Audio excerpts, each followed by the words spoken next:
Metro রেলে 25% discount দিয়েছেন আমার মতো মানুষদের জন্য, প্রবীণ জনগোষ্ঠীর জন্য। সেটা করার 65-র উপরে যারা আছেন, এটা ইতিবাচক আমি মনে করি। ফার্মার্স কার্ড এখন পর্যন্ত প্রায় 70,861 জনকে দেওয়া হয়েছে, 300 স্পোর্টস কার্ড দেওয়া হয়েছে। এগুলিকে আমরা ইতিবাচক বলেই মনে করি এটা এই ক্ষেত্রে। তবে ফ্যামিলি কার্ডের ক্ষেত্রে পরেও কোনো তথ্য অনেক ক্ষেত্রে নাই। তো আমি প্রথম যেই অনুযোগটা করব, সরকার খুবই উৎসাহিত হয়েছি। সরকার বলেছে তথ্য নিয়ে কোনো বিকৃতি হবে না। এটা খুবই উৎসাহের ব্যাপার, যে যাতে আগামী দিনে তথ্য নিয়ে যেন বিকৃতি না হয়। এটা আমাদের একটা বড় শঙ্কা ছিল। গত সরকারের আমরা এটা দেখেছি, এবং তথ্য আমাদের শ্বেতপত্রে আমরা এটা দেখিয়েছি কিভাবে তথ্য বিকৃতি হয়েছে এবং রাজনীতির সাথে মিলিয়ে কিভাবে বিকৃতিগুলোকে আরো বেশি গভীর করা হয়েছে। কিন্তু একই সাথে সরকার হালনাগাদ তথ্য দেওয়ার ক্ষেত্রে যে গত 6 মাসে খুব বেশি তৎপর ছিল, খুব বেশি কার্যকর হয়েছে, এটার প্রমাণ আমরা পাইনি। আমরা এখানে মোট আপনার 31টি সূচককে মূল্যায়নের ভিতরে এনেছি। আমি সেই 31টি সূচক আপনাদের খুব দ্রুত বলি, কারণ এটা আপনারা ঘরে নিয়ে দেখেন। আমরা প্রথম কত কর আদায় হয়েছে এই সময়কালে, মোট কর আদায়, এর সাথে জাতীয় রাজস্ব বোর্ড কত করেছে, জাতীয় রাজস্ব বোর্ডের বাইরে কত হয়েছে, এই তিনটি আমরা দেখেছি। এবং এখানে দেখবেন কর আদায় পরিস্থিতির অবনমন ঘটেছে, এবং বিশেষ করে জাতীয় রাজস্ব বোর্ডে। অপরদিকে আমরা দেখেছি যে এডিপি বাস্তবায়নের ক্ষেত্রে সামান্য অগ্রগতি আছে। ওই 31% ছিল আগে, এবার 32% সেহেতু হয়েছে। কিন্তু আপনারা জানেন এই সাম্প্রতিক সময়কালে এডিপি বাস্তবায়নের বার্ষিক উন্নয়ন কর্মসূচির হার সর্বনিম্ন পর্যায়ের ভিতরে আছে। আমরা দেখেছি যে সরকার কত ব্যাংকের থেকে কত টাকা নিচ্ছে। আগে যদি বাড়ত 48%, এবার বেড়েছে প্রায় 54%। এখানে অবনমন ঘটেছে। বৈদেশিক সাহায্য প্রবাহের ক্ষেত্রেও কম এসেছে, আপনারা লক্ষ্য করে দেখবেন। বা প্রয়োজন করেন সেই অর্থে আপনি যে বাস্তবায়নের হারই কম ছিল। একই রকম ভাবে মাথাপিছু আপনার ঋণের পরিমাণ, আমার বিদেশি দায় প্রায় $7,000 বেড়ে গেছে। এটা একটা বড় দুশ্চিন্তার বিষয়। এর আগে আমি বলেছিলাম সরকার কোনো তার বৈদেশিক দায় দেনা পরিস্থিতির কোনো সম্মুখ মূল্যায়ন করে নাই, এবং এই মূল্যায়ন করাটা কেন প্রয়োজন ছিল আপনারা এই ফিগারটা থেকে বুঝবেন। আমরা ব্রড মানি গ্রোথ, যেটা দিয়ে আমরা সরকারের বরোয়িংস বা একই সাথে বাজারে তেজি ভাব আছে কিনা বুঝি, আমরা দেখছি যে এই মূল্যস্ফীতির হার কমেছে। মূল্যস্ফীতির হার কমেছে মূলত, যদিও বলা হয় যে খাদ্যমূল্যের জন্য, কিন্তু বাজারে খাদ্যমূল্য পরিস্থিতি কিন্তু জটিল আকারে আছে। এটা আপনারা জানেন, ক্রয় ক্ষমতার বাইরে চলে যাওয়ার মতো পরিস্থিতি হচ্ছে। আমরা আগামী মাসে, এটা জুলাই মাস পর্যন্ত, অগস্ট মাসের তথ্য পেলে পরে বুঝবো যে এই মূল্যস্ফীতি কমার ধারা অব্যাহত আছে কিনা। কিন্তু মূল্যস্ফীতির ধারার সাথে ব্যক্তি জীবনের যে অভিজ্ঞতা, সেটা তো মিলছে না। এইটা একটা বড় বিষয় আমাদের সামনে আছে। খাদ্য আছে, কিন্তু একই রকম ভাবে আছে আমাদের মজুরির বৃদ্ধির প্রবণতা। আপনারা লক্ষ্য করে দেখেন, মজুরি বৃদ্ধি পেয়েছে যে 8%-এর মতো, আর আপনার যদি মূল্যস্ফীতি থাকে 9%-এর মতো, তাহলে যেটুকু মূল্যস্ফীতি হচ্ছে সেটা প্রকৃত মূল্য, মাফ করবেন, যতটুকু মজুরি বাড়ছে কিন্তু সেটা প্রকৃত বৃদ্ধি হচ্ছে না, কারণ ওইটা মূল্যস্ফীতিতে তার ওই বৃদ্ধিটাকে খেয়ে ফেলছে। এটা একটা আমাদের কাছে বড় উদ্বেগের জায়গা। রপ্তানি কিছুটা বেড়েছে, আমদানিও কিছুটা বেড়েছে, এলসি খোলার প্রবণতা এখনো আছে। অর্থাৎ এগুলি যদি আগামী দিনের, এখন এগুলি কি কারণে বেড়েছে আমদানি, এটা বুঝার ব্যাপার। কারণ এখানে পৃথিবীতে বিভিন্ন জায়গাতে পণ্যের দাম বেড়েছে, বিশেষ করে তেলের দাম বেড়েছে, এলএনজির দাম বেড়েছে। সেগুলি আনার কারণে আপনি দেখুন 5% থেকে 18% প্রবৃদ্ধি চলে গেছে। আপনার বুঝতে হবে যে কেন এটা বাড়লো। এটা তো এই জন্য বাড়লো কিনা যে বিনিয়োগের জন্য পুঁজিপণ্য আসছে, অন্তর্বর্তীকালীন বিভিন্ন মালামাল আসছে, এই কারণে কিনা। আমাদের পর্যবেক্ষণ হলো এই বৃদ্ধিটা মূলত হলো আপনার জ্বালানির মূল্য বৃদ্ধির কারণে, আপনি যে আমদানি করছেন সেগুলির বৃদ্ধির কারণে এগুলি হচ্ছে। রেমিটেন্স বাড়ছিল, কিছুটা এখন কমেছে। আমরা মনে করি না যে 20% উপরে রেমিটেন্স অব্যাহতভাবে বছরের পর বছর বাড়তে থাকবে। এটা প্রাথমিকভাবে হুন্ডি থেকে ভিতরে এসেছিল ওই প্রণোদনার কারণে, এখন আস্তে ধীরে একটু সমান হবে। আর একই সাথে আপনার আরব বিশ্বে যুদ্ধের কারণে কর্মসংস্থানের সুযোগও কমে যাবে। সেহেতু দেখেন আমরা যে দেখাচ্ছি যে গড়ে যদি আপনার আগে 95,000 মানুষ যেত আপনার সময়, সেই সময় আপনার এখন এই সময়কালে আমরা দেখেছি 91,000 মানুষ গেছে। সেহেতু 51,000 মানুষ গেছে মার্চ থেকে জুনের ভিতরে আর কি, এই 6 মাসের সাথে পরের 6 মাস যদি আপনি মিলান। আপনারা দেখেন এইটা একটা খুবই একটি তর্কিত বিষয়, সেটা হলো যে আমাদের বৈদেশিক মুদ্রার মজুদ বাড়াটা স্বাস্থ্যের লক্ষণ নাকি এটাকে কি বলেন, অ্যানিমিয়ার লক্ষণ, রক্তশূন্যতার লক্ষণ। মানে বিনিয়োগ নাই সেহেতু আমদানি নাই, সেহেতু আপনার এক্সচেঞ্জ বাড়ছে। আপনাদের মনে আছে আগের সরকারের সাথে এই বিতর্ক করতাম, ওনারা অর্থনীতি স্বাস্থ্য হিসেবে কত যেন দেখিয়েছিলাম, 48 বিলিয়ন সেই সময় ওনারা বলতেন, এবং এইটি স্বাস্থ্য বলতেন। আর আমরা বলতাম যে এই স্বাস্থ্যটা স্বাস্থ্য না, কারণ হলো এই ব্যবহার করছেন না দেখে টাকা রয়ে গেছে, এইটার বিষয় রয়েছে। এই এখনো সেই রকম ঘটনা। বাণিজ্য ঘাটতি আছে, আপনারা দেখেছেন বাণিজ্য ঘাটতি বেড়েছে, কারণ ওই যে আমদানি বেড়েছে এবং তার সাথে মিলিয়ে বাণিজ্য ঘাটতি বেড়েছে। আমাদের চলতি হিসাব ঘাটতি বেড়েছে এই একই সাথে, এবং এটাকে পূরণ করার জন্য আমরা প্রচুর পরিমাণে ঋণ নিচ্ছি, যেটা আমাদের দায় দেনার পরিস্থিতিকে খারাপ করছে। এবং সার্বিকভাবে আমাদের ব্যালেন্স অফ পেমেন্ট বা আয় ব্যয়ের, বৈদেশিক আয় ব্যয়ের হিসাব যদি আমরা করি, তাহলে সেই করতে আপনার আগের চেয়ে বাড়ছে, এটা আমরা দেখেছি। আগের চেয়ে এটা পরিস্থিতি খারাপ হচ্ছে। টাকা সামান্য অবনমন হয়েছে, এটা নিয়ে দুশ্চিন্তার খুব বেশি কিছু নাই। যদিও আরো বেশি অবনমনের জন্য যারা রপ্তানিকারক তারা চাইবেন, আবার মূল্যস্ফীতিকে নিয়ন্ত্রণে রাখতে হলে এই টাকার মূল্যমানের অবনমনের বিরুদ্ধে অনেকে বলবেন। উৎপাদনের ক্ষেত্রে দেখেন, শিল্প উৎপাদনের ক্ষেত্রে 3.5% প্রবৃদ্ধির জায়গায় এখন 0 হয়ে গেছে। শিল্প উৎপাদন যে স্থবিরতার মধ্যে আছে, এটা খুব পরিষ্কারভাবে এখানে ধরা পড়ছে। এবং একই রকমভাবে বিশেষ করে সামগ্রিক শিল্পের সাথে আপনি যদি ম্যানুফ্যাকচারিংকে মিলিয়ে দেখেন, সেটার পরিস্থিতি প্রায় একই রকম ভাবে আছে। উৎপাদনের ক্ষেত্রে খুব বড় কি উৎপাদনের ক্ষেত্রে আমরা দুর্যোগপূর্ণ পরিস্থিতিতেই রয়ে গেছি। আপনি বৈদেশিক বিনিয়োগ, আপনারা জানেন বৈদেশিক সরকার সম্প্রতি 3টি প্রতিষ্ঠানকে একত্রিত করে বাংলাদেশ ইনভেস্ট বানিয়েছে। আমরা শ্বেতপত্রেও বলেছিলাম এতগুলো অফিস রাখার দরকার নেই, একত্রিত করেন। কিন্তু তারপরেও এত ঘোষণার পরেও আপনার এফডিআই আগের চেয়ে কম আসতেছে। এটা নেট এফডিআই হিসাব, অর্থাৎ সব যেই টাকা আসে সব এখানে থাকে না, অনেক আবার একই সময় এখান থেকে টাকা অন্যদিকে যায় বিদেশি বিনিয়োগ। তো আপনারা দেখেন আমরা $500 বিলিয়ন মতো এই গত মার্চ থেকে জুনে আমরা এটার দেখতে পেয়েছি।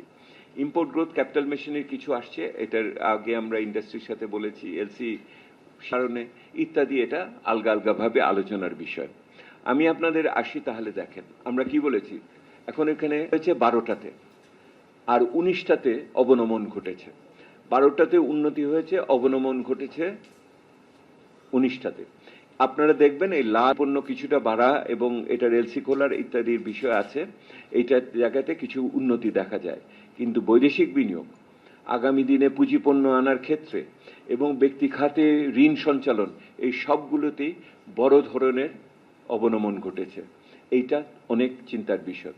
আপনি একই রকম ভাবে যদি আপনারা জ্বালানি এবং বিদ্যুতে দেখেন, ঠিকভাবে যদিও মাইনিং মানে গ্যাস আহরণের ক্ষেত্রে হয়তো কিছুটা উন্নতি থাকতে পারে, কিন্তু বিদ্যুৎ উৎপাদন এবং শিল্পে গ্যাস ব্যবহারের ক্ষেত্রে এখানে আমরা কম দেখতে পাচ্ছি আগের তুলনায়। সেহেতু আমাদের এখানে নাই এটা বলবো না, কিন্তু যেই পরিমাণের এখানে চাঞ্চল্য এবং অগ্রগমন দরকার সেটা আমরা লক্ষ্য করছি না। আমরা দেখি এটার সমস্যাটা আরো কোথায় আছে। এটা তো আমরা স্কোর কার্ড ইতিমধ্যে প্রমাণিত হচ্ছে, এবং এটার থেকেই আমি আগামী দিনের কিভাবে আগানো উচিত বলে আমরা মনে করি সেটা বলবো।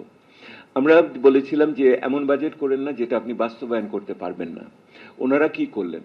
ওনারা করলেন, লক্ষ্য করে দেখেন, একটা অত্যন্ত মানে উচ্চ আপনার করের মাত্রা নির্ধারণ করলেন। এই করের কর আহরণের ওনারা খুবই উচ্চ একটি কর আহরণের মাত্রা নির্ধারণ করলেন।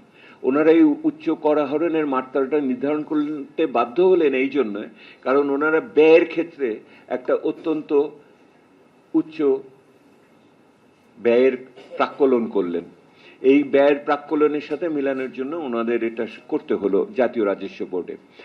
এবং আপনারা যদি 2026-এ দেখেন, তো 2026-এ আমাদের প্রায় 1 লক্ষ কোটি টাকা ঘাটতি হয়েছিল। অর্থাৎ ওনারা যে প্রাক্কলন করেছিলেন তার 17% ওনারা আহরণ করতে পারেন নাই, 1 লক্ষ কোটি টাকা। আমরা এইবার বলছি যে এখন যে টার্গেট দিয়েছেন, লক্ষ্যমাত্রা দিয়েছেন 7 লক্ষ কোটি টাকার মতো, সেই 7 লক্ষ কোটি টাকার ভিতরে মানে বাড়তে হবে 42%। মানে একটি বাচ্চাকে আপনি 1 বছরে বলতে চাচ্ছেন যে তোমার উচ্চতা 3 ফুট থেকে 6 ফুট বানাতে হবে, এইরকম একটা লক্ষ্যমাত্রা দেওয়া হয়েছে। আমরা যেটা বলতে চাচ্ছি, ইতিহাস যদি দেখেন, সবচেয়ে ভালো সময়েও এটা 15.6% বেশি হয় না, বুঝেছেন?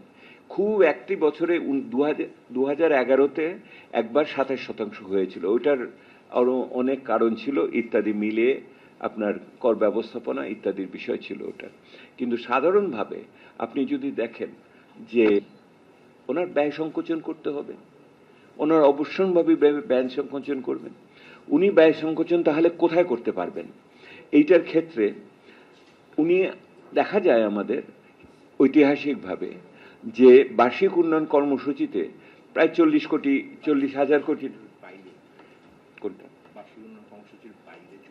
হ্যাঁ, ওই যে নন ডেভেলপমেন্ট এক্সপেন্ডিচার যেটা থাকে বার্ষিক উন্নয়ন কর্মসূচির বাইরে যেটা থাকে অপারেশনাল এক্সপেন্ডিচার, সেটা থেকে 40,000 কোটি টাকার মতো ওনারা সাশ্রয় করতে পারবেন, কমাতে পারবেন এইটার ভিতরে।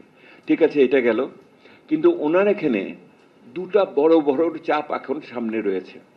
একটা হলো সরকারি কর্মচারীদের বেতন দেওয়া, বেতন বৃদ্ধি, আর হলো ক্রমবর্ধমান ভর্তুকি। এটা জ্বালানি, এটা আপনার সরকারি প্রতিষ্ঠানের ইস্যু আছে, এটার ভিতরে সার আছে। সার, জ্বালানি এবং সরকারি প্রতিষ্ঠানের ইত্যাদি বিষয়ের ভিতরে একটা বড় আছে।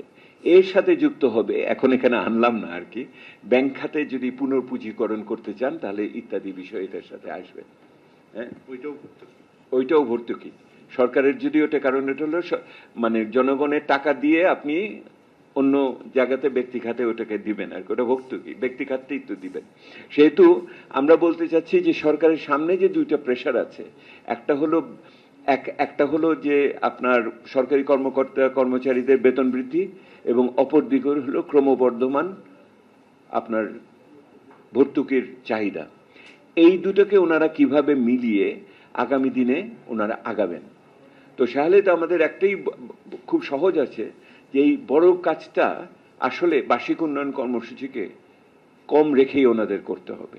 কারণ রাজস্ব ব্যয়ের ক্ষেত্রে যে 3টি বড় বড় খাত আছে, একটি হলো ভাতা এবং বেতন, আরেকটি হলো সুদ পরিশোধ দেশি এবং বিদেশি, এবং তৃতীয়ত হলো ভর্তুকি বিভিন্ন ধরনের এটার ভিতরে আছে। এই 3টি জায়গায় ওনারা কোনো খুব বেশি কিছু করতে পারবেন না। ওনাদের শেষ বিচারে যে ওনাদের বার্ষিক উন্নয়ন কর্মসূচিতেই কাটছাট করতে হবে, এবং বাস্তবায়ন করার জন্য টাকা না দিতে পারলে তো এটা এমনি হবে না, সে তো অর্থায়নের ক্ষেত্রে হবে। এখন যে বিষয়টি আমি আপনাদের দৃষ্টি আকর্ষণ করতে চাচ্ছি, এইটা যদি আর্থিক ব্যবস্থাপনার পরিস্থিতি হয় যে আমি 1.5 লক্ষ কোটি টাকা পাবো না, এবং একই সাথে আমার দুটি বড় বড় চাপ রয়েছে, এবং অর্থনীতির যদি সাশ্রয়ের জায়গাটা মাত্র 40,000 কোটি টাকা, তাহলে আমি আগামী 6 মাস 8 মাসে যে বার্ষিক উন্নয়ন কর্মসূচি বাস্তবায়ন করতে যাচ্ছি সেটাকে আমি কি দৃষ্টিতে দেখব? আমরা ইংরেজিতে বলি রিং ফেন্সিং। রিং ফেন্সিং হলো যে আপনি বেড়া দিবেন, বেড়া দিয়ে ওখানে কাউকে ঢুকতে দিবেন না, অর্থাৎ সুরক্ষা দিতে হবে, সুরক্ষা বলয় সৃষ্টি করতে হবে শিক্ষা, স্বাস্থ্য, সামাজিক সুরক্ষার জন্য। এই জায়গাগুলোতেই আমরা দেখেছি ইতিহাসে যে সবচেয়ে বেশি আপনার কাটছাঁট করা হয়। এই কাটছাঁট আটকাতে হলে এই টাকার অভাবের এই সংসারে, যেখানে আপনার মানে ভর্তুকি এবং বিদেশি দাতাদের টাকা শোধ করার কথাও এখানে আনলাম না, কারণ ডেটও বাড়ছে, আপনারা দেখেছেন কিভাবে ওই ঋণ পরিশোধের ক্ষেত্রে, এবং সেই ক্ষেত্রে আপনি কোথায় সুরক্ষা দিবেন। আমাদের সবচেয়ে বড় একটা অন্যতম প্রস্তাব হলো শিক্ষা, স্বাস্থ্য এবং সামাজিক সুরক্ষা খাতকে আপনি সুরক্ষা বলয়ের মধ্যে নেন। এগুলো যেন কোনো অবস্থাতেই এই ধরনের আর্থিক নৈরাজ্যের ভিতরে শিকার না হয়ে যায়। আগাবো কেমন করে? সমালোচনা তো করলাম, আগাবো কেমন করে? আগামের ক্ষেত্রে আমরা যেটা বলছি, সরকারের পক্ষ থেকে দেখেছেন না আপনারা, 3টা আর বলেছে, কি রিকভারি, রেস্টোরেশন, রিকনস্ট্রাকশন। আমি ওইটার আধ্যাত্মিক ব্যাখ্যার ভিতরে ঢুকলাম না, আমি আধ্যাত্মিক ব্যাখ্যাই বললাম, কারণ ওই এক শব্দ এক একভাবে লোকে ব্যবহার করে। কিন্তু ওনারা যেটা বলতে চেয়েছেন, রিকভারি বা পুনরুদ্ধারের সময়টা 1 বছর, আর ইদানিংকালে সব মন্ত্রীরা বলেন 2 বছর, এবং ইত্যাদি 1 থেকে 2 বছর ধরে বলেন। আমাদের এখানে একটা গ্রাফ আছে, আপনারা দেখেন। এই গ্রাফটাতে আপনি দেখবেন 2006 সালের 2026-এর প্রথম প্রান্তিকের থেকে প্রবৃদ্ধির, আমাদের যে ত্রৈমাসিক প্রবৃদ্ধির হার আছে, এটার পতন ঘটা শুরু করে। সো আমাদের দৃষ্টিতে পুনরুদ্ধারের সবচেয়ে বড় সূচক হলো এই যে নেমে যাচ্ছে, এটাকে আবার উল্টো দিকে নিয়ে যাওয়া, অর্থাৎ প্রবৃদ্ধির ত্রৈমাসিক ধারাকে টেকসইভাবে স্টেবিলাইজেশন যেটা বলে, স্টেবিলাইজেশনটা খুবই গুরুত্বপূর্ণ। এবং স্টেবিলাইজেশনের ভিতরে তখন আপনি যতখানি না কর্মতৎপরতা ইত্যাদি চেয়ে অনেক বেশি মুদ্রানীতি, বাণিজ্য নীতি এবং অন্যান্য আর্থিক ব্যবস্থাপনার ভিতরে মনোযোগ দেন, এবং বিশেষ করে আপনি দেখেন যে মূল্যস্ফীতি নিয়ন্ত্রণে আছে কিনা, সুদের হারকে নামাতে পারেন কিনা, আপনি একই রকম ভাবে বিনিময় হার ঠিক মতো আছে কিনা। এই জায়গাটাতে খুব বড় ধরনের ব্যর্থ না থাকলেও মূল্যস্ফীতির ক্ষেত্রে রয়েছে। এবং সরকার, আপনারা দেখেছেন সমন্বয়ের ক্ষেত্রে কি সমস্যা, এটা অন্য সময় বলতে পারবো। জুন মাসে ওনারা স্থির করলেন মুদ্রানীতিতে যে ওনারা কমাবেন না, আর জুলাই মাসে এসে কমিয়ে দিলেন। তাহলে আপনি বলেন, এটা পেশাগত সক্ষমতা নিয়ে আপনার সরবরাহ ব্যবস্থাকে সচল রাখার জন্য যেই ধরনের স্বস্তি দরকার বাণিজ্যিক এবং আপনার অন্যান্য ব্যবসায়িক, সেই বাণিজ্যিক এবং স্বস্তি নাই। এবং এর আগে আমরা বলেছি যে আপনার যে সমস্ত বিপন্ন জনগোষ্ঠী আছে তাদের উপর আক্রমণের ব্যাপার অব্যাহত থাকার ব্যাপার আমরা বলেছি। কিন্তু এখানে বলছি আমরা অর্থনীতির ক্ষেত্রে দুটো জিনিস দরকার করে, খুবই গুরুত্বপূর্ণ। একটা হলো নিরাপত্তা, আপনার বিনিয়োগের নিরাপত্তা এবং আপনার কর্ম পরিসম্পাদনের নিরাপত্তা। আরেকটা হলো ভবিষ্যৎ সম্বন্ধে আস্থা। আপনি যদি ভবিষ্যৎ সম্বন্ধে আস্থা না পান, তাহলে কিন্তু আপনি এখন নিরাপত্তা দিলেও সে ভবিষ্যতের কথা চিন্তা করে করবে না। এই দুই ক্ষেত্রেই কিন্তু অসুবিধা রয়ে গেছে। এটার বড় কারণ হলো ওনারা কোনো প্রাতিষ্ঠানিক সংস্কারে এখনো যান নাই। যেই ধরনের প্রাতিষ্ঠানিক সংস্কার হওয়ার কথা টুকটাক করে হয়তো পুলিশে হচ্ছে বা অন্য কোথাও আমরা দেখতে পাচ্ছি, ব্যাংকিং বলেন অন্যান্য ক্ষেত্রে, সেই অর্থে কোনো বড় ধরনের, এটাকে বলে না, ইংরেজিতে বলে, ইংরেজির কে আছেন, এটা আমরা বলি বিগ ব্যাং রিফর্ম। এটা আমরা দেখলাম গত 6 মাসে। সেটাও আবার ধাক্কা দিলে টোকা দিলে ভেঙে না যায়, সেটা কিন্তু ভঙ্গুর। তাহলে কি করণীয় আছে?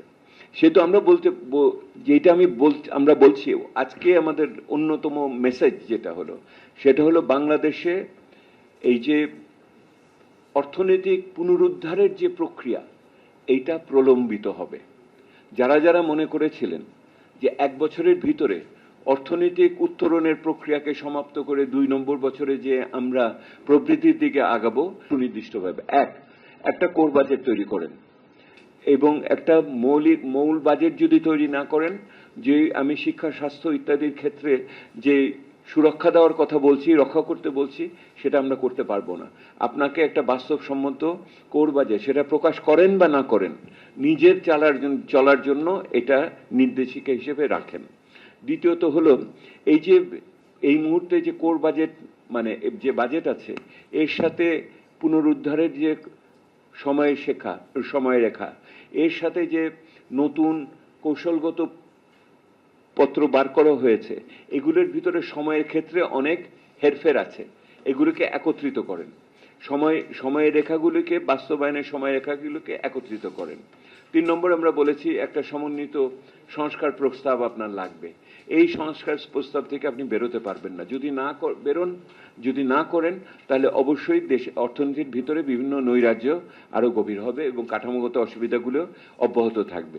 আমরা খুব জোর দিয়ে বলছি, এটা সক্ষমতা সদিচ্ছার সাথে সাথে সমন্বয় এই সরকারের একটা বড় বিষয় হয়ে গেছে।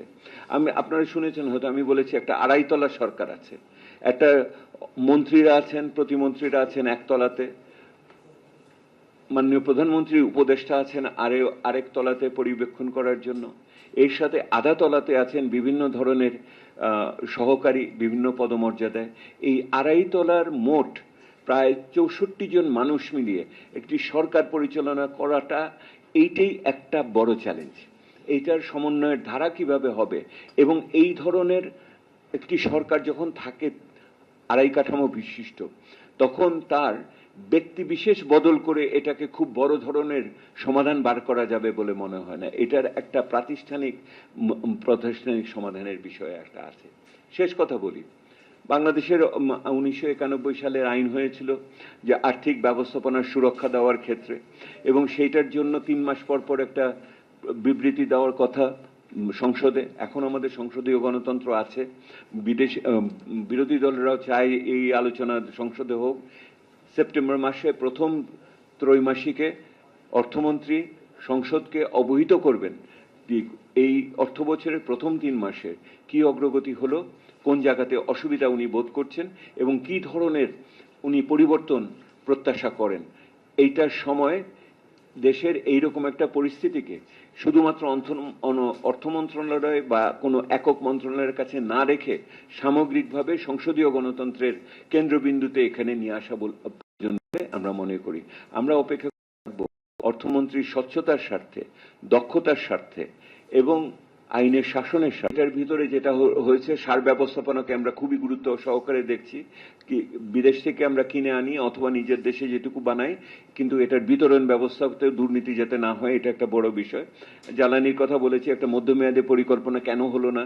সরকারের পক্ষ থেকে একটা উচ্চ পর্যায়ের আপনার মন্ত্রী পরিষদের কমিটি করা হয়েছে, সেটার কোনো ফলাফল আমরা জানলাম না। ওনারা কতদিন মিটিং করলেন, কি সমাধান দিলেন, এটাও বুঝতে পারলাম না। সেহেতু এটা ব্যাংকিং খাতের তো কোনো রোডম্যাপ নাই, এটা বিভিন্নভাবে বিচ্ছিন্নভাবে হচ্ছে। এবং ব্যাংকিং খাতে যেই সমস্ত অর্থ দেওয়া হয়েছে বিনিয়োগকে বৃদ্ধি করার জন্য, একটা হলো 60,000 কোটি টাকা, তাই না? Stimulus package. আপনারা ব্যক্তি খাতের মানুষদের সাথে আলাপ করে দেখবেন যে সমস্ত শর্তে এগুলি দেওয়া হয়েছে, এটার ফলে ওনারা এগুলিকে ব্যবহার করতে পারছেন না। ব্যক্তি খাত বলছে যে সমস্ত ব্যাংকিং খাতের যে সমস্ত প্রণোদনা দেওয়া হচ্ছে এগুলি কার্যকর করা যাচ্ছে না। বিনিয়োগের কথা আমরা বলেছি যে শুধু ব্যাংকিং এবং জ্বালানির বাইরে যে আরো বিষয় আছে, যেটার প্রতিশ্রুতি অর্থমন্ত্রী দিয়েছেন, বিনিয়ন্ত্রণ এবং এটার এবং দুর্নীতি নিয়ন্ত্রণ, সেটার ক্ষেত্রে অগ্রগতি এখানে হতে হবে। এবং আমরা বলেছি এক্সক্লুশন করতে হবে, মানে হেলথ, শিক্ষা, স্বাস্থ্য এবং সামাজিক সুরক্ষাকে সুরক্ষা দিতে হবে। কিন্তু আমাদের বড় বিষয় একটা হলো, এই আর্থিক ব্যবস্থাপনাকে কার্যকর করতে হলে যদি প্রাতিষ্ঠানিক উন্নতি না হয়, তাহলে কিন্তু ওনারা এগুলি করে উঠতে পারবেন না। এটা নীতি ঘোষণার ব্যাপার না, এটা বাস্তবায়ন, পরিবীক্ষণ এবং ফলাফল পাওয়ার ব্যাপার। সেখানে ওনাদের যে প্রতিশ্রুতি, সেখানে ওনাদের যে সক্ষমতা, সেখানে ওনাদের যে সমন্বয় এবং যে জবাবদিহিতা, এই ক্ষেত্রে খুব বড় বিষয় রয়েছে। আর শেষ যেটা আশঙ্কার কথা আমরা বলতে চাই, সেটা হলো আপনি যদি ঠিক মতো পরিচালনা করতে না পারেন, তাহলে কিন্তু আপনি পুনরায় ওই পুরনো পতীত সময়ের সুবিধাভোগীদের নিয়ন্ত্রণে আপনি চলে যাবেন। এটা অবশ্যম্ভাবী হয়ে উঠবে। আপনি সাম্প্রতিককালে যদি দেখেন, জ্বালানি সমস্যার সমাধান করতে গিয়ে আমরা যে ধরনের ব্যক্তিখাতকে নিয়ে আসছি, সেই ব্যক্তিখাত ওনাদের রাজনৈতিক সুনামকে বাড়াচ্ছে না। সেহেতু আপনার এইটার সাফল্যের উপরে অনেকখানি নির্ভর করে আপনি পুরনো প্লেবুক, আমরা যে বলেছি পুরনো নির্দেশিকাতে আপনি কবলে পড়ে যাবেন। কিন্তু তখন যদি হয়, তাহলে অর্থনীতি খারাপ হলে রাজনৈতিক পরিস্থিতি, সামাজিক পরিস্থিতি, আমাদের নাগরিকদের কথা বলার অধিকার, মিডিয়ার অধিকার, এগুলোর উপরেও কিন্তু প্রভাব আসবে, এটা আমরা নিশ্চিত। সেহেতু অর্থনীতিকে ভালো করাতে আমরা এত আগ্রহী, কারণ হলো আমাদের নিজেদের অধিকার রক্ষা করার জন্য অর্থনৈতিক পুনরুদ্ধারকে আমাদের সফল করে তুলতে হবে। হলো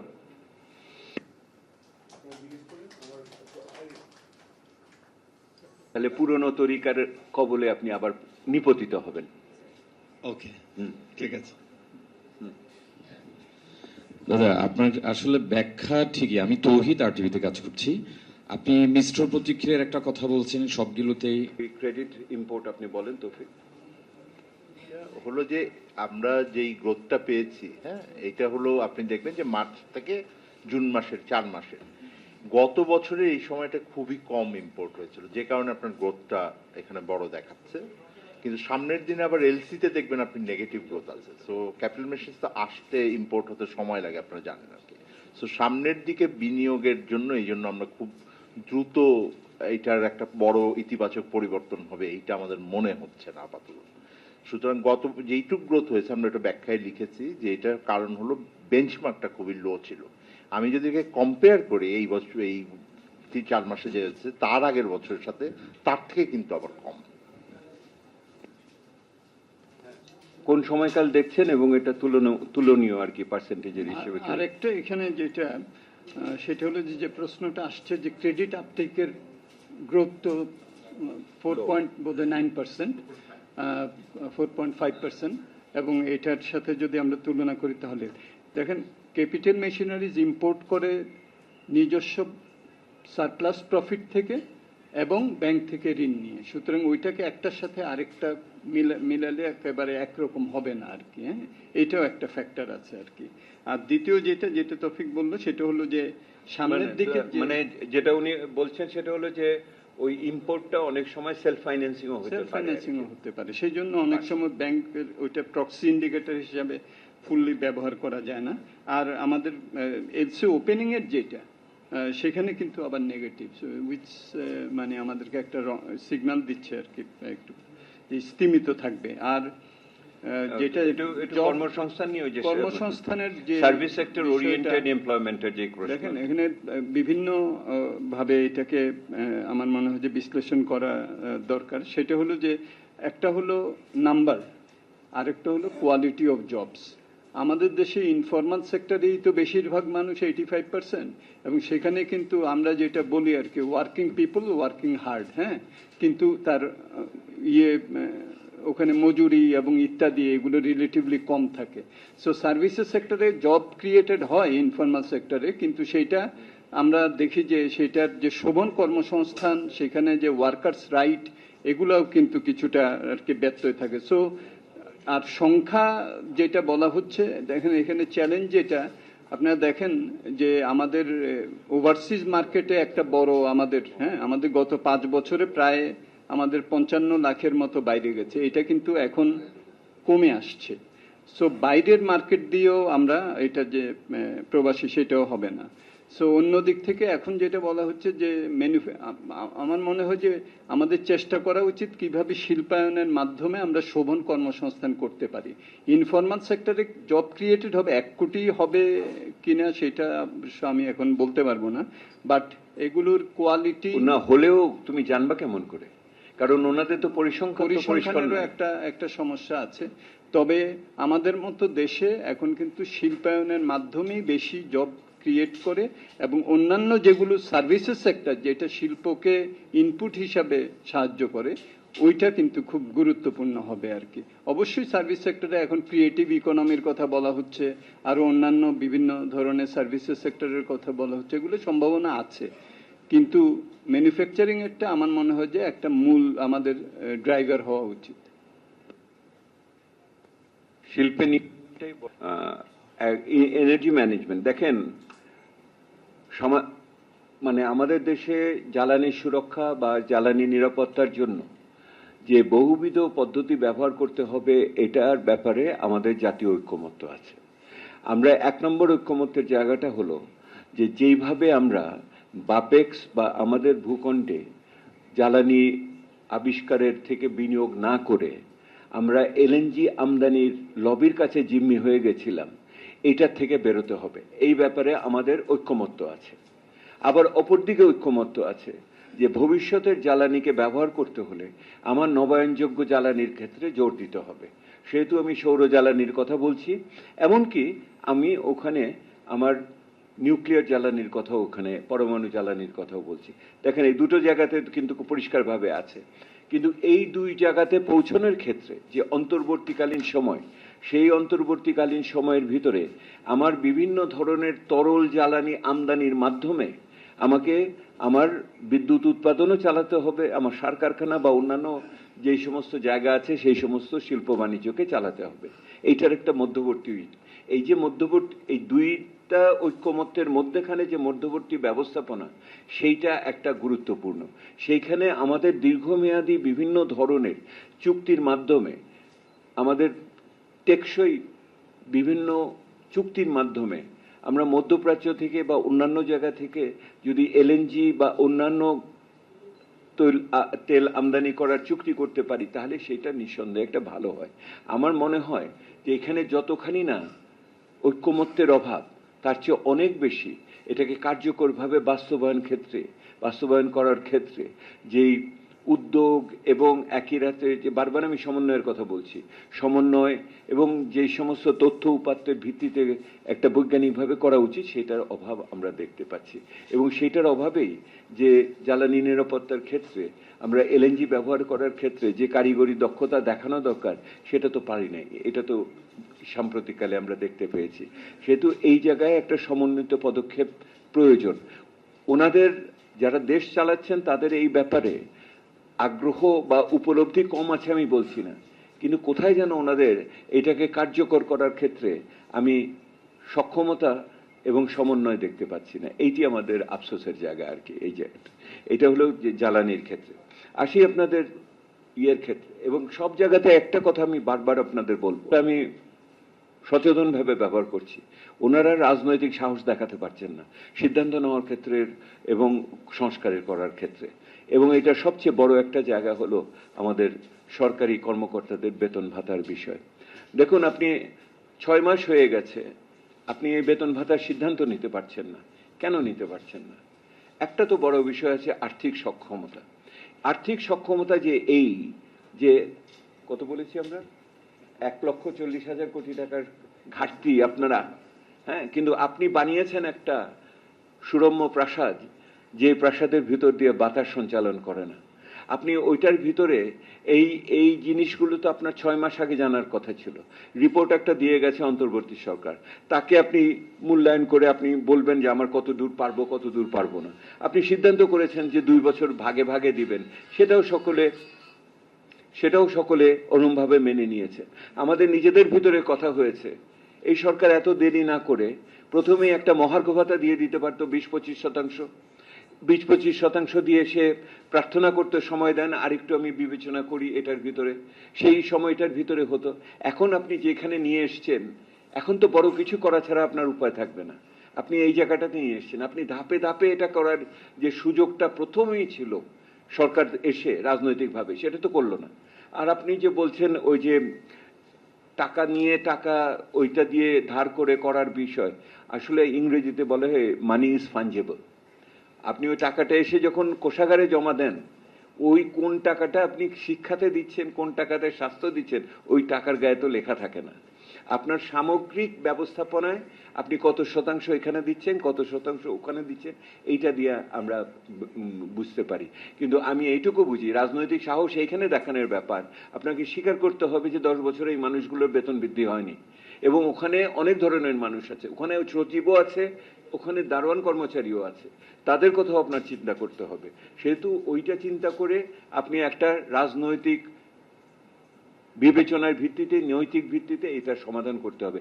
এটাকে ঝুলিয়ে রাখা কোনো সহজ, এটার ফলে এই সমস্যা চলে যাবে। You cannot wish it away. আপনি এটাকে না চিন্তা করে বাদ দিতে পারবেন না, এবং এটা যত দেরি হবে তত বেশি কিন্তু এইটার পরিস্থিতি আরো জটিল হবে বলে আমাদের মনে হয়, এবং এটার ফলে সরকারের অন্যান্য কাজকর্ম কিন্তু ব্যাহত এবং বিঘ্নিত হবে বলে আমাদের কাছে মনে হয়।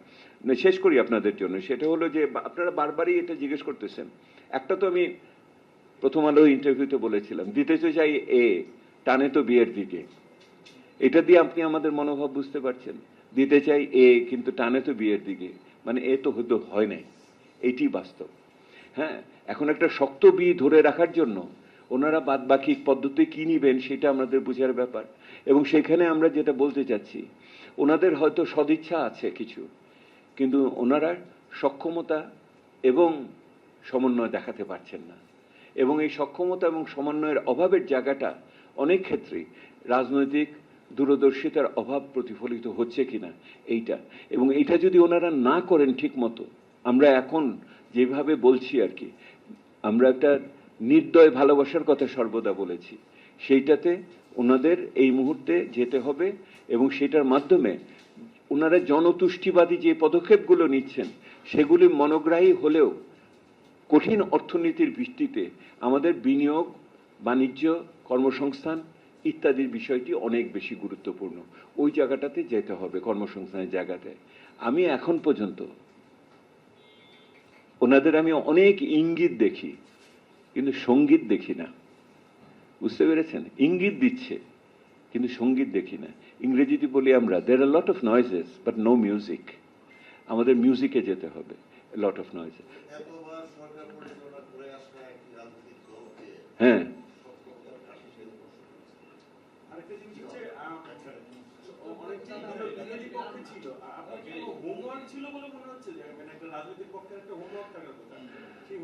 ওনারা তো হোমওয়ার্ক করেছেন, ওনার 31 দফা করেছেন, ওনার নির্বাচনী প্রতিশ্রুতি তৈরি করেছেন, এর আগে 12 দফা ছিল ইত্যাদি। ওনারা তো অনেক কাজ করেছেন, ওনারা দেশে কাজ করেছেন, ওনারা বিদেশে কাজ করেছেন। বাট ওগুলো তো হলো আপনার প্ল্যানিং বোর্ডের জিনিস, ওগুলোতে বাস্তবায়ন করা তো ভিন্ন জিনিস। ওই বাস্তবায়ন করার জন্য যে মানুষগুলো আছেন, ওনাদের হয়তো অনেকেরই তো পূর্ববর্তী কোনো অভিজ্ঞতা নাই, তাই না? ওনারা অনেকেই এখানে দেখেন সংসদে যারা আছেন অনেকেই তারা নতুন, এবং অনেকেই আছেন যারা কোনোদিন সেই অর্থে প্রতিষ্ঠান পরিচালনা করেন নাই। অভিজ্ঞতার ভিতর দিয়ে যেতে হবে। সেহেতু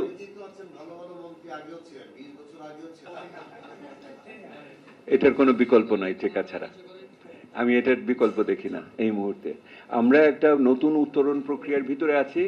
এই উত্তরণ প্রক্রিয়াকে গণতান্ত্রিক, প্রাতিষ্ঠানিক, অর্থনৈতিক, সামাজিকভাবে, এমনকি রাজনৈতিকভাবে এই উত্তরণকে আগামী দিনে এগিয়ে নিয়ে যাওয়ার ব্যাপার রয়েছে। আমরা যে এত আগামভাবে এই কথাগুলো বলছি, কারণ আমরা ওনাদের সাফল্যকে নিশ্চিত করার জন্য। ওনারা সফল না হলে পরে বাংলাদেশের আর বিভিন্ন ধরনের বিপর্যয়ের আশঙ্কা আমরা এখানে দেখি। সেহেতু ওই ধরনের কথাই আমরা সেখানে বলছি। কিছু বলো না। আর যে বিষয়টি আমার কলিগরা বারবার আমরা নিজেদের মধ্যে আলোচনা করেছি, ওই যে রাজনৈতিক সাহসের অভাবের কথা আমরা যেটা বলছি, তার সবচেয়ে প্রকাশ হলো যে প্রতিষ্ঠানগুলোকে ওনারা দাঁড় করাতে দিবেন কিনা। যে সমস্ত প্রতিষ্ঠানের ভিতরে আইন তৈরি হয়, যে সমস্ত প্রতিষ্ঠানের ভিতর দিয়ে আইন প্রয়োগ হয়, যে সমস্ত প্রতিষ্ঠানের ভিতর দিয়ে আইনের নজরদারি করা হয়, এবং যদি ব্যর্থ হয় তাহলে বিচার করা হয়, সেই প্রতিষ্ঠানগুলোকে নষ্ট করবেন কিনা। ওই যে পুরনো সরকারের নির্দেশিকা অনুযায়ী যাবে কি যাবে না, তার সবচেয়ে সেই অর্থে আমাদের দুশ্চিন্তামূলক সংকেত হলো ওনারা এই প্রতিষ্ঠানগুলোকে আবার রাজনীতিকরণ করার দিকে এগোচ্ছেন কিনা। ওনারা যদি রাজনৈতিক পদায়ন করেন তাহলে এটার জন্য সবচেয়ে বেশি ক্ষতিগ্রস্ত হবেন ওনারা নিজেরা। কারণ হলো ওনারা যেই সমস্ত সংস্কারের কথা বলেন, অর্থনীতিতে যে উন্নয়নের যে বিনিয়োগ ইত্যাদির কথা বলেন, আর্থিক খাত ইত্যাদি, সেইটার সাথে যদি অন্যান্য সংস্থাগুলো, যেহেতু দুর্নীতি দমন কমিশন বলেন, মানবাধিকার কমিশন বলেন, গুম কমিশন বলেন, আগামী দিনের নির্বাচন কমিশন বলেন, এইগুলি যদি ঠিক মতো, এবং বিশেষ করে সরকারি কর্মকর্তা নিয়োগ ক্ষেত্রে পাবলিক সার্ভিস কমিশন বলেন, এগুলি যদি রক্ষা করতে না পারেন তাহলে অন্যগুলো কিন্তু আপনার কাজ করবে না। এইটাই বাস্তব, এইটাই বাস্তব, এবং এইটার ভিতরেই কাজ করার বিষয় রয়েছে। আপনারা যে বললেন যে সরকারের ভিতরে ওনারা পুরনো মানুষ ইত্যাদি ইত্যাদি, একটা আছে মানুষ, অভিজ্ঞতা, আরেকটা হলো কাঠামো, তার ভিতরে যারা কাজ করেন, এবং ওনাদের দলের ভিতরে অভ্যন্তরীণ গণতন্ত্র ইত্যাদি ইত্যাদির বিষয় সবকিছু রয়েছে। শক্তির জায়গায় আমি আরেকটা বলি, আমরা এর মধ্যে ইয়ে করেছি, কি বলে, আলোচনা করেছি, আপনারা অন্যান্য ইয়ে দেখেছেন, জরিপ দেখেছেন। এই মুহূর্তে সরকারের চেয়ে প্রধানমন্ত্রী বেশি জনপ্রিয়। সরকারের যে অ্যাপ্রুভাল রেটিং সেটাও খারাপ না, 50-এর উপরে, কিন্তু জনপ্রিয় হলো প্রধানমন্ত্রী।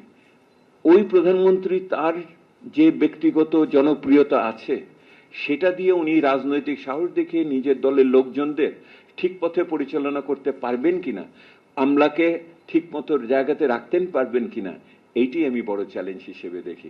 যদি আপনি দেখেন যেই দেশে প্রতিষ্ঠান দুর্বল, যেই দেশে নিয়ম নীতিতে দুর্বলতা, যেই দেশকে একটা বৈশ্বিক অবস্থার ভিতরে পরিচালনা করতে হয়, সেই সমস্ত দেশে কোন পথে যাবে তার নির্ভর করেছে অনেকখানি নেতৃত্বের ক্ষমতা এবং যোগ্যতার উপরে। ওই নেতৃত্বের ক্ষমতা এবং যোগ্যতাও একটা বড় জিনিস হিসেবে আমি কয়েক মাসে আসবে। ভালো থাকেন।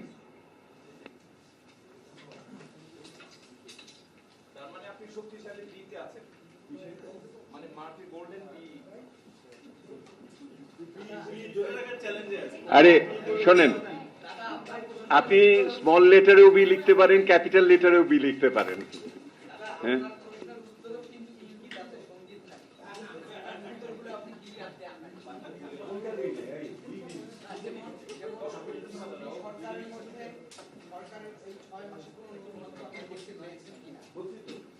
নতুনত্ব পেয়েছি তো, নতুনত্ব তো হিসাব দিলাম না, কোথায় কোথায় নতুনত্ব পেয়েছি বলেছি না রে বাবা, সেটা তো পেয়েছি।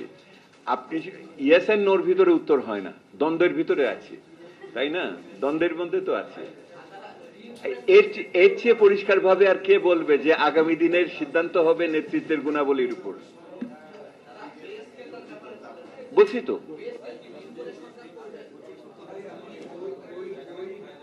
সরকারের পে স্কেলের জন্য টাকা লাগবে, কিন্তু ওই টাকা যেটা ঋণ করবে সেটা পে স্কেলে যাবে, এটা আপনাকে কে বললো? ওটা তো এই যে বললাম ফাঞ্জিবল, আপনার টাকা যখন পকেটে থাকে ওইটা কি আয়ের টাকা না ঘুষের টাকা, ওইটা দেখে তো আর আপনি টাকা খরচ করেন না। সেহেতু এটা ইকোনমিক্সের ভাষায় হলো আপনার টোটাল টাকা দেওয়ার ক্ষমতাটা বাড়াতে হবে, সেটার জন্য সে ঋণ করতে পারে। সেহেতু এইটা 1-to-1 করসপন্ডেন্স হয় না, এবং এটা কোনো অবস্থাতে ঋণ করে পে স্কেল দিতে পারবে না, IMF টাকা আপনারা ঝুলাই দিবে। এটা তো বাস্তবসম্মত না। আমাদের ব্যক্তিগত, আমরা সাধারণভাবে যেটা বলতে চাচ্ছি, পে স্কেলের ব্যাপারটা ওনারা মিস হ্যান্ডেল করেছে এখন পর্যন্ত। ওনাদের প্রথমেই সম্ভব ছিল হয়তো একটা কিছু করার, যত দেরি করবে তত বেশি ওনারা চাপের মধ্যে এটা পড়বে, এইটাই আমাদের কথা।